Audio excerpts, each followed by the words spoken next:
19th. We got 2 Chronicles 22, 23, Revelation 10, Zechariah 6, and John chapter 9.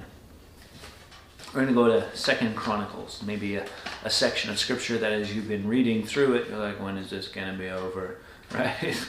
It can be difficult, right? Especially if you're not, I don't care about history. Well, history is important, and there's reasons for it. And as you read through the Old Testament, there are sections like this where you think, man, that's just a lot of information about this king and that king. And what's the takeaway a lot of times? Most of the kings of Israel were evil. Some of the kings of Judah were also evil. And so this kingdom, this nation of Israel was split into two. And so you've got these two lines of kingdoms.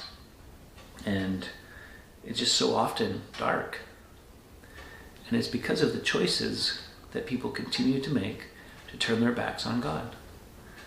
And so the New Testament tells us these things are written for our instruction.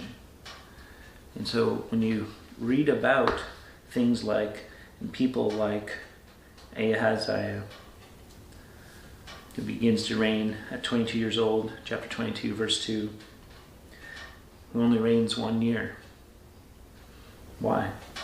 Well, verse 3, he walked in the ways of the house of Ahab, for his mother was his counselor in doing wickedly. He did what was evil in the sight of the Lord, as the house of Ahab had done. After the death of his father, they were his counselors, so his undoing.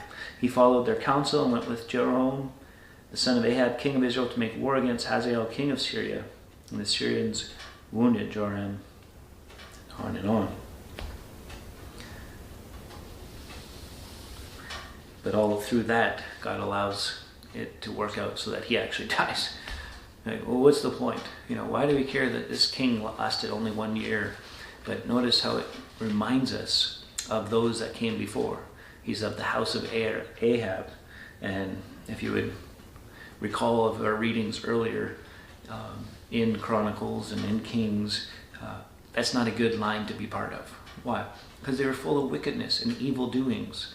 And rather than making a stand and making a difference, he continued in those ways. He kept the same counselors that led him down those paths. Today you have choices to make, especially if you come from a home situation that is difficult, that is dark, and maybe there's a silver lining in that you recognize that, yeah, that's junk. I need to stay away from that stuff. Or more likely you think, well, that's not going to be me. I'm stronger than that. And maybe for a little while you will be. But you don't cut it out, whatever it might be. You just think, well, I'm going to be better. Well, without Christ, no, you won't be.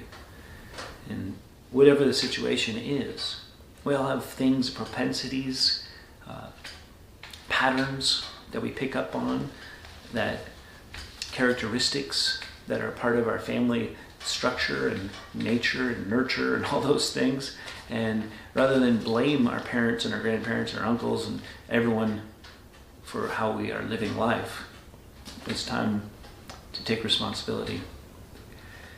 Ultimately, before God, I can't do this. I'm going to fail. I desperately need you. Come into my life. Forgive me of my sin. Make me new. Cleanse me. Fill me with your spirit so I can live the life that you've called me to lead. And so you get to chapter 23 and you get to a guy named Joash. And he's going to start off very young. But he's going to do that thing. He's going to chart a different course. He's going to set a different tone because he's going to follow wholeheartedly the ways of the Lord. That's what's before us. It's that reminder that going wholeheartedly for the Lord is the way. Anything else leads to destruction. Till next time, keep growing, little by little.